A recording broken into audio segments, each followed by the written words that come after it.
ഇത് മാസ് മോട്ടോഴ്സിൽ നിന്നാണ് Honda deo വർക്കിനായിട്ട് ഇടുന്നത്. നമുക്ക് നിലവിൽ അങ്ങ് പറഞ്ഞാൽ നമ്മളതിൻ്റെ സ്റ്റാർട്ടിങ് കംപ്ലയിൻറ്റ് പറയേണ്ടത്, അതായത് വണ്ടി സെൽഫ് അടിച്ച വണ്ടി സ്റ്റാർട്ടാവുള്ള, പിന്നെ ജനറൽ സർവീസ്, കിക്കറിൻ്റെ ബൂട്ട് ഇടുന്ന കേസ് പറഞ്ഞിട്ടുണ്ട്. പിന്നെ അതേപോലെ ഹോൺ ചെക്കപ്പ്, ഹെഡ്ലൈറ്റ് പവർ കുറവ് പറയുന്നുണ്ട്. പിന്നെ വാട്ടർ സർവീസ് വേണ്ട, എഞ്ചിൻ ഓയിൽ ചെക്കപ്പൊക്കെയാണ് പറഞ്ഞത് കേട്ടോ. അപ്പോൾ നമ്മൾ നിലവിൽ വണ്ടി ഓടിച്ച് നോക്കി വർക്കിന് കയറ്റിയിട്ടുണ്ട്. നമ്മൾ സ്റ്റാർട്ടിങ് കിക്കറടിച്ച വണ്ടി സ്റ്റാർട്ടാവുന്നുണ്ട്. സെൽഫ് എടുത്ത ആവാത്തതിൻ്റെ കംപ്ലയിൻറ്റ്, ഹോണൊക്കെ അടിക്കാത്തതിൻ്റെ മെയിൻ റീസൺ എന്ന് പറഞ്ഞാൽ ബാറ്ററി കംപ്ലയിൻ്റ് ആണ്. അപ്പോൾ നമ്മൾ വണ്ടി ഓടിച്ച് നോക്കി വർക്കിന് കയറ്റി നമ്മൾ ജനറൽ സർവീസ് എന്ന് പറയുമ്പോൾ ഡീറ്റെയിൽ ആയിട്ട് നമ്മൾ ചെക്ക് ചെയ്തുകൊണ്ട് അതിൻ്റെ ഓരോ ഭാഗങ്ങളും നമ്മൾ ചെക്ക് ചെയ്ത് വിടുന്നുണ്ട്. ബാക്ക് വീലൊക്കെ നമ്മൾ ചെക്ക് ചെയ്യാൻ വേണ്ടി അഴിച്ചാൽ, ബ്രേക്ക് ലൈനറൊക്കെ നമ്മളൊന്ന് അഴിച്ച് നോക്കുമ്പോൾ ബ്രേക്ക് ലൈനർ കമ്പനി ലൈനർ കിടക്കണം, ഹോണ്ടയുടെ ഒറിജിനൽ ലൈനർ നമുക്ക് കിടക്കണേ. അപ്പോൾ നമുക്ക് ഈ ലൈനർമേക്ക് നോക്കുമ്പോൾ ഇവിടെ ചെറുതായിട്ട് അതിൻ്റെ സൈഡ് തിരിഞ്ഞ് തേമാനം കാണിച്ചിട്ടുണ്ട്. ഒരു സൈഡ് ലോഡായിട്ട് കിടക്കുന്നുണ്ട്, ഒരു സൈഡ് കറക്റ്റായിട്ട് പിടിക്കാതെ പോകുന്നുണ്ട്. അപ്പോൾ അത് നമ്മൾ ചെക്ക് ചെയ്യുന്ന സമയത്തുണ്ടല്ലോ, ഈ ബാക്കിലത്തെ വരുന്ന വീല് പിടിപ്പിക്കുന്നത് ഒരു ഷാഫ്റ്റുമയാണ്.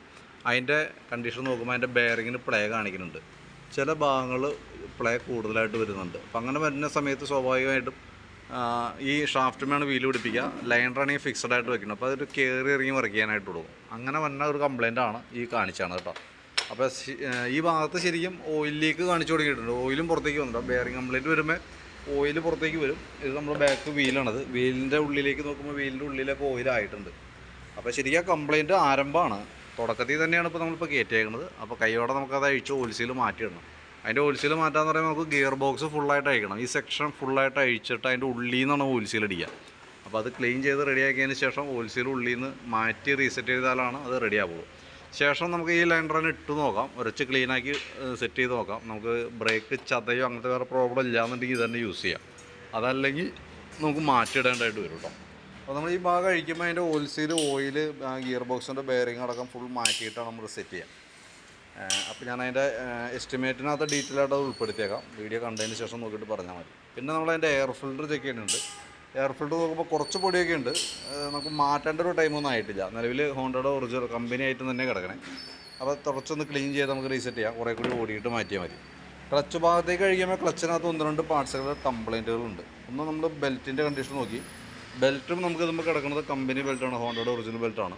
അതിൻ്റെ ഈ സെൻറ്റർ ഭാഗമൊക്കെ നോക്കുമ്പോഴും വലിയ പ്രശ്നമൊന്നും പറയാനില്ല. ഇത് ചെറുതായിട്ട് സൈഡൊക്കെ ക്രാക്ക് തുടങ്ങിയിട്ടുണ്ട്. പക്ഷേ ഇത് കിടന്ന് ഓടിക്കോളും. കമ്പനി ആയിട്ട് ആയതുകൊണ്ട് തന്നെ ഇങ്ങനെ കാണിച്ചാലും ഓടിക്കോളും, ഓടണേന് പ്രശ്നമില്ല. അപ്പോൾ നമുക്ക് അടുത്ത സർവീസിലൊക്കെ നമുക്ക് അടുത്ത സർവീസായിട്ട് ചെയ്യുമ്പോൾ ജനറൽ സർവീസായിട്ടാണ് പറയണതെന്നിട്ട് നമ്മൾ ഇതേപോലെ തന്നെയാണ് ചെക്ക് ചെയ്യുക. അപ്പോൾ നമുക്ക് കൂടുതലായിട്ട് തോന്നുകയാണെങ്കിൽ അടുത്ത സർവീസിൽ മാറ്റിയിട്ടാൽ മതി. പിന്നെ ക്ലച്ചിനകത്ത് കുറച്ച് ഇങ്ങനെ വേറെ പാർട്സുകൾ ഡാമേജ് വന്നിട്ടുണ്ട്. അത് ഞാൻ കാണിച്ചു തരാം. അതിൻ്റെ വേരിയേറ്റർ ബോഡിയും ബോസ് ഡ്രൈവ് എന്ന് പറഞ്ഞ യൂണിറ്റാണ്. ഇത് രണ്ടും നല്ല രീതിയിൽ തേമാനം വന്നിട്ടുണ്ട്. ഇത്ര ഷെയ്ക്ക് കാണിക്കുന്നുണ്ട്. ആ വണ്ടി ഓടിക്കുമ്പോൾ വലിയ കുറവ് കാണിക്കുന്നതിൻ്റെ മെയിൻ റീസണും ആ എഞ്ചിൻ്റെ ഭാഗത്തുനിന്ന് ചെറിയൊരു സൗണ്ട് വ്യത്യാസം വന്നതും ഇതിൻ്റെ കംപ്ലയിൻ്റ് ആണ് കേട്ടോ. അതേപോലെ തന്നെ അതിൻ്റെ റോളറുകളൊക്കെ സൈഡ് തിരിഞ്ഞ് തേഞ്ഞുണ്ട്, സൈഡൊക്കെ പൊട്ടാറായിട്ടുണ്ട്. അപ്പോൾ ഈ 6 റോളറും ഈ വീലും നമുക്ക് ഈ ബോസ് ഡ്രൈവ് എന്ന് പറഞ്ഞ ഈ ഒരു ബുഷും കാര്യങ്ങളൊക്കെ മാറ്റിയിട്ട് വേണം നമുക്ക് റീസെറ്റ് ചെയ്യാൻ കേട്ടോ. അപ്പോഴാണ് ആ ഭാഗം ഓക്കെ ആവുള്ളൂ. പിന്നെ ക്ലച്ചിൻ്റെ തന്നെ അതേ പഴക്കം തന്നെ ഉള്ളതാണ് ബാക്കിയത്തെ വീല്. അപ്പോൾ അതിൻ്റെ ഈ ഭാഗം കൂടി നമ്മൾ അഴിച്ചിട്ടുണ്ട്. ക്ലച്ച് ഗ്രീസിങ്ങിനൊക്കെ ആയിട്ട് അഴിച്ചാണ്. അപ്പോൾ ഇതിനകത്തും ഈ വീലുകൾ തേമാനം വന്നിട്ടുണ്ട്. അത് നോക്കിക്കഴിഞ്ഞാൽ അറിയാം. ഈ ഭാഗത്ത് ഹോളൊക്കെ കുറച്ച് ഓവലായി പോയേക്കാം. ഇതുണ്ടോ, ഇത് കുറച്ച് ശരിക്കും റൗണ്ട് എന്ന് പറഞ്ഞ ഇതാണ്. ഇതിപ്പോൾ റൗണ്ട് ആ പിന്ന് കിടന്ന് ഓവലായിട്ട് ഇങ്ങനെ ഒരു കോടിയ പോലെയൊക്കെ ആയി പോയേക്കാം. അപ്പോൾ നമ്മളിപ്പോൾ അതിനകത്തിപ്പോൾ ഒരു വീലാണ്, ഒരെണ്ണമാണ് ശരിക്കും മെയിനായിട്ട് വന്നേനെ. അപ്പോൾ മാറ്റിയിടാണെങ്കിൽ ഏറ്റവും സേഫ് അതാണ്. ഏറ്റവും നല്ലത് നമുക്ക് മാറ്റി കളയാണെങ്കിൽ ആ കംപ്ലയിൻറ്റ്സ് അവിടെയാണ് മാറിപ്പോകും. അതല്ലെങ്കിൽ തൽക്കാലം നമുക്ക് ഇതൊക്കെ വരുമ്പോൾ അത്യാവശ്യം എനിക്ക് തോന്നുന്നു 1300 രൂപയൊക്കെ ഈ വീലിന് വരുന്നുണ്ട്. ഇതിന് ഏകദേശം ഒരു 900-950 രൂപയൊക്കെ വരും. അപ്പോൾ ഒരു 2000 ശേഷം അത് അങ്ങോട്ട് മാറും. അത് മാറ്റുകയാണെങ്കിൽ എപ്പോഴും നല്ലതാണ്. അതല്ലെങ്കിൽ പിന്നെ നമ്മൾ ചെയ്യേണ്ടതെന്ന് പറഞ്ഞാൽ ഈ പിന്നും റോളറും മാറ്റിയിടാം. അതിന് ശേഷം ഓയിൽസീലൊക്കെ മാറ്റിയിട്ട് വേണമെങ്കിൽ ഗ്രീസ് ചെയ്തിടാം. പക്ഷേ കുറേ കൂടി ഉപയോഗിക്കാം.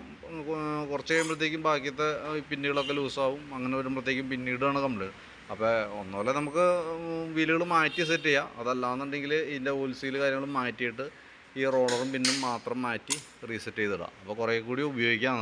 എന്നിട്ട് മാറ്റിയാലും മതി.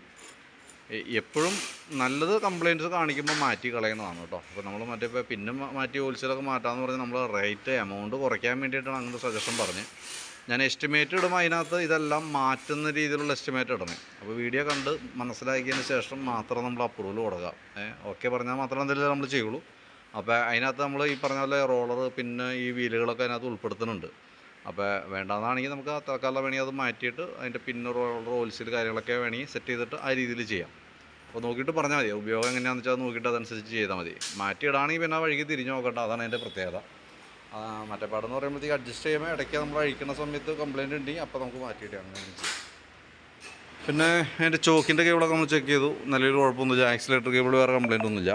കാർബേറ്ററിൻ്റെ ഭാഗത്തും പ്രത്യേകിച്ച് കംപ്ലയിൻറ്റ്സ് ഒന്നും കാണുന്നില്ല. നമ്മൾ വണ്ടി ഓടിച്ചു നോക്കിയപ്പോഴും വേറെ പ്രശ്നങ്ങളൊന്നും കാർബേറ്ററിൻ്റെ ഭാഗത്തൊന്നും വന്നില്ല. ഈ കാർബേറ്ററിൻ്റെ ഇപ്പോൾ എന്ന് പറഞ്ഞാൽ ഒട്ടുമിക്ക വണ്ടിയും കംപ്ലയിൻറ്റാണ്. അതായത് ഏകദേശം ഒരു 10 വണ്ടി എടുക്കുകയാണെങ്കിൽ അതിനകത്ത് 8 വണ്ടിയുടെയും കാർബേറ്റർ പ്രോബ്ലം ഉണ്ട്.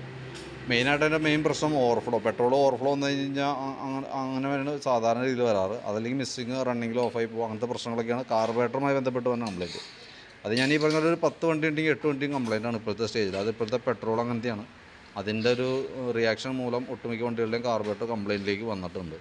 നിലവിൽ നമ്മുടെ വണ്ടി കംപ്ലയിൻ്റ് ഇല്ല. അപ്പോൾ അതുകൊണ്ട് തൽക്കാലം അഴിക്കൊന്നും വേണ്ട, പരമാവധി ഉപയോഗിക്കുക. എന്തെങ്കിലും ഒരു ലക്ഷണം കാണിച്ചിട്ട് അഴിച്ചാൽ മതി. അഴിച്ച് ക്ലീൻ ചെയ്യാൻ നിൽക്കുമ്പോഴുള്ള പ്രശ്നം എന്ന് വെച്ചാൽ ചിലപ്പോൾ കാർബേറ്റർ അസംബ്ലി നമുക്ക് മാറ്റേണ്ടതായിട്ടൊക്കെ വരും. അപ്പോൾ അതുകൊണ്ടാണ് ഞാൻ പറയാം, അപ്പോൾ ഒന്ന് അറിഞ്ഞിരിക്കുക. കാർബേറ്ററിൻ്റെയൊക്കെ ഇന്നലെ നാളെ എന്തെങ്കിലും നമ്മൾ ഫേസ് ചെയ്യേണ്ടി വരും, കംപ്ലയിൻറ്റ് വരും. പക്ഷേ ഇപ്പോൾ നമുക്ക് പ്രശ്നമില്ല, അതുകൊണ്ട് ഇപ്പോൾ നമ്മൾ അഴിക്കുന്നില്ല. ബാക്ക് ഷോക്ക് അബ്സർ നമ്മൾ ചെക്ക് ചെയ്തിരുന്നു, വേറെ കുഴപ്പമില്ല. പക്ഷേ ഫ്രണ്ട് ഷോക്കിലേക്ക് വരുമ്പോൾ ഫ്രണ്ട് ഷോക്ക് ഓൾറെഡി ഡാമേജാണ്. അതായത് ഈ സൈഡ് ഓയിൽ ലീക്ക് വന്നിട്ട് ആക്ഷൻ കൂടുതലാണ്. അതിൻ്റെ ഈ ലിങ്കിൻ്റെയും ബുഷുകൾ കംപ്ലയിൻ്റ് ഉണ്ട്. അപ്പോൾ ലിങ്ക് ബുഷും മാറ്റി ഫ്രണ്ടിലത്തെ ഷോക്കും മാറ്റി കഴിഞ്ഞാൽ ഫ്രണ്ടിലത്തെ ഭാഗം ഓക്കെ ആയിക്കോളും. ഈ ഷോക്കപ്പ് പോയി കിടന്ന് ഓടുമ്പോൾ പറ്റുന്ന വേറൊരു കേസ്, ഒന്ന് ഫ്രണ്ട് വീൽ അലൈൻമെൻറ്റ് പോകും, അതേപോലെ വീൽ ബെയറിങ്ങിനൊക്കെ അടി കിട്ടും. അപ്പോൾ അതേപോലെ തന്നെ വീൽ ബെയറിങ്ങിന് ഓൾറെഡി പറ്റിയിട്ടുണ്ട്, ചെറിയൊരു ജർക്കിങ് പോലെ തുടങ്ങിയിട്ടുണ്ട്. അപ്പോൾ ഫ്രണ്ടിലത്തെ ഷോക്കപ്പ് മാറ്റുന്ന കൂട്ടത്തിലുള്ള ഫ്രണ്ട് വീലിൻ്റെ ബെയറിങ് കൂടി നമുക്ക് മാറ്റി സെറ്റ് ചെയ്യാം. പിന്നെ ഒന്നാണത് ഇതിൻ്റെ കംപ്ലയിൻറ്റ് വരുമ്പോൾ കിട്ടുന്നത് കോൺസെപ്റ്റിന് കംപ്ലയിൻറ്റ് വരും. അപ്പോൾ അതിന് ചെറിയൊരു അടി തുടങ്ങിയിട്ടുണ്ട്. തൽക്കാലം നമുക്ക് അഡ്ജസ്റ്റ് ചെയ്തിടാം, അത് പരമാവധി പോട്ടെ, അതിന് ഉപയോഗിച്ചതിന് ശേഷം മാറ്റിയാൽ മതി. അത് മാറ്റണമെന്നുണ്ടെങ്കിൽ ഫുള്ളായിട്ട് അഴിച്ചിറക്കണം, അതിന് ശേഷമാണ് നമുക്ക് മാറ്റാൻ പറ്റുള്ളൂ. എപ്പോഴും അങ്ങനെ കംപ്ലയിൻറ്റ് വരുമ്പോൾ അതൊക്കെ മാറ്റി കളയണതാണ് ബെറ്റർ. ഞാൻ ഈ പറഞ്ഞ പോലെ മാക്സിമം നമുക്ക് അതിൻ്റേതായിട്ടുള്ള ഒരു അഡ്ജസ്റ്റിങ്ങിൽ, അതായത് ചിലവ് ഇങ്ങനെ കയറി പോകും. അപ്പോൾ അത് ഇല്ലാതിരിക്കാനാണ് അതൊക്കെ നമ്മൾ പെൻഡിങ്ങിലിടണം. അത് ഞാൻ കൃത്യമായിട്ട് നോട്ട് ചെയ്ത് തരാം, ഏതൊക്കെ പാർട്സുകളാണ് നമ്മൾ തൽക്കാലം അഡ്ജസ്റ്റ് ചെയ്യണത്, പിന്നീട് നമുക്ക് മാറ്റേണ്ടി വരുന്ന ഐറ്റംസ് ഏതൊക്കെയാണെന്ന് ഞാൻ പറയാം. എസ്റ്റിമേറ്റ് ഇടുമ്പോൾ ഞാൻ എസ്റ്റിമേറ്റിൽ കോൺസെപ്റ്റ് ഒന്നും കൂട്ടണില്ല, ബാക്കിയത്തെ ഭാഗങ്ങളാണ് കൂട്ടണുള്ളൂ കേട്ടോ. ബാറ്ററി 2020 ബാറ്ററിയാണ്, 20 വെച്ചാണ്. അപ്പോൾ ഏകദേശം നമുക്കൊരു 5 വർഷം കഴിഞ്ഞിട്ടുണ്ട്, 6-ാം കൊല്ലമാണ്. അപ്പോൾ ബാറ്ററിയുടെ കംപ്ലയിൻറ്റ് കൊണ്ടാണ് നമുക്ക് ആ സെൽഫ് സ്റ്റാർട്ടിൻ്റെ പ്രശ്നം കാണിക്കുന്നതും ഹെഡ്ലൈറ്റിന് വെട്ടക്കുറവ് എന്നതൊക്കെ അതിൻ്റെയാണ്. അപ്പോൾ നമ്മൾ താക്കോൽ ഓൺ ചെയ്യുമ്പോൾ തന്നെ, അതായത് ഇപ്പോൾ ഓൾറെഡി നമ്മൾ താക്കോൽ ഓഫ് ചെയ്തിടുമ്പോൾ ഇപ്പോൾ വോൾട്ട് എത്ര കാണിക്കുന്നുണ്ട്, താക്കോൽ ജസ്റ്റ് ഓൺ ചെയ്യുമ്പോൾ തന്നെ ഡൗൺ ആയി പോവാം. അപ്പോൾ അതാണ് അതിൻ്റെ മെയിൻ കംപ്ലയിൻറ്റ്, ഫുള്ള് ഡാമേജാണ്. ഇപ്പോൾ നമ്മൾ ലോഡ് ടെസ്റ്റിലേക്ക് കൊടുക്കുമ്പോൾ ഒന്നുമില്ല, കട്ടായി പോവാണ്. അപ്പോൾ ബാറ്ററി മാറ്റി വയ്ക്കണം, എന്നാലാണ് നമുക്ക് സെൽഫിൻ്റെ കേസൊക്കെ, സെൽഫ്, ഫോണ്, അതേപോലെ ഹെഡ്ലൈറ്റിന് വെട്ടക്കുറവ് അതൊക്കെ പരിഹരിക്കണമെങ്കിൽ ബാറ്ററി മാറ്റി പുതിയതൊക്കെ ഇടായിട്ട് വരും. പിന്നെ ലിവറിൻ്റെ ബാൻഡ് ലൂസ് ഉണ്ട് ഈ സൈഡ്, അപ്പോൾ അത് ചെറിയ ഷെയ്ക്ക് കാണിക്കുന്നുണ്ട്. അപ്പോൾ അതൊന്ന് അഴിച്ച് ബാൻഡ് ഏകദേശം ഒരു 20-25 രൂപയ്ക്ക് റേറ്റ് വരുന്നുള്ളൂ, അതൊന്ന് മാറ്റിയിട്ടേക്കാം. പിന്നെ നമുക്ക് അതിൻ്റെ സ്പാർക്ക് പ്ലഗൊക്കെ ഒന്ന് അഴിച്ച് ക്ലീൻ ചെയ്യാനുണ്ട്, ജസ്റ്റ് ഒന്ന് ക്ലീൻ ചെയ്ത് വിസിറ്റ് ചെയ്യാം. എയർ ഫിൽറ്റർ മാറ്റുമ്പോൾ ആ കൂട്ടത്തിലാണ് നമുക്ക് പ്ലഗ് മാറ്റേണ്ടത്. വലിയ പ്രശ്നം തോന്നണില്ല, ജസ്റ്റ് ഒന്ന് ക്ലീൻ ചെയ്തിട്ടാൽ മതി. പിന്നെ നിലവിൽ നമുക്ക് അതിൻ്റെ എൻജിൻ ഓയിൽ മാറ്റുന്നുണ്ട്. അപ്പോൾ ഞാൻ അതിൻ്റെ ഒരു ഏകദേശം ഒരു എസ്റ്റിമേറ്റ് ആക്കാം, അതിൻ്റെ ഡീറ്റെയിൽസ് വാട്സാപ്പിലേക്ക് ഇടാം. അതിനകത്ത് ജസ്റ്റ് ഞാൻ ഉൾപ്പെടുത്തുന്ന ഐറ്റംസ് ജസ്റ്റ് ഒന്ന് പറയാം. ബ്രേക്ക് ലൈനർ നമ്മൾ അതിനകത്ത് തൽക്കാലം ഉൾക്കൊള്ളിക്കാനുള്ള, അത് നോക്കിയിട്ട് ആവശ്യമാണെങ്കിൽ നമുക്ക് ഓടിച്ചു നോക്കിയതിന് ശേഷം കംപ്ലയിൻറ്റ് ഉണ്ടെങ്കിൽ മാത്രം ചെയ്താൽ മതി. ഏകദേശം ഒരു 290 രൂപ കേസാണ്, കമ്പനി ഐറ്റം വരും കേട്ടോ. അപ്പോൾ നമുക്ക് തൽക്കാലം ഞാനത് ഉൾപ്പെടുത്തുന്നില്ല.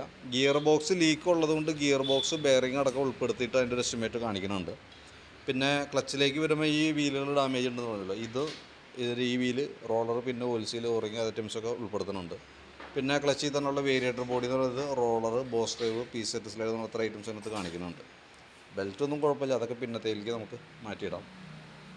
പിന്നെ ഫ്രണ്ടിലേക്ക് വരുമ്പോൾ ഫ്രണ്ടിലത്തെ shock absorber, link bush, front വീലിൻ്റെ ബെയറിങ്, ബാറ്ററി, അതേപോലെ ലിവറിൻ്റെ ബാൻഡ്, എൻജിൻ ഓയിൽ, ഇതൊക്കെയാണ് നമുക്ക് മെയിനായിട്ട് വരുന്നത് കേട്ടോ. അപ്പോൾ ഞാൻ അതിൻ്റെ ഒരു ഡീറ്റെയിൽ ആയിട്ടുള്ള എസ്റ്റിമേറ്റ് വാട്സാപ്പിലിടാം. വീഡിയോ കണ്ടതിന് ശേഷം എസ്റ്റിമേറ്റ് കൂടി നോക്കാം.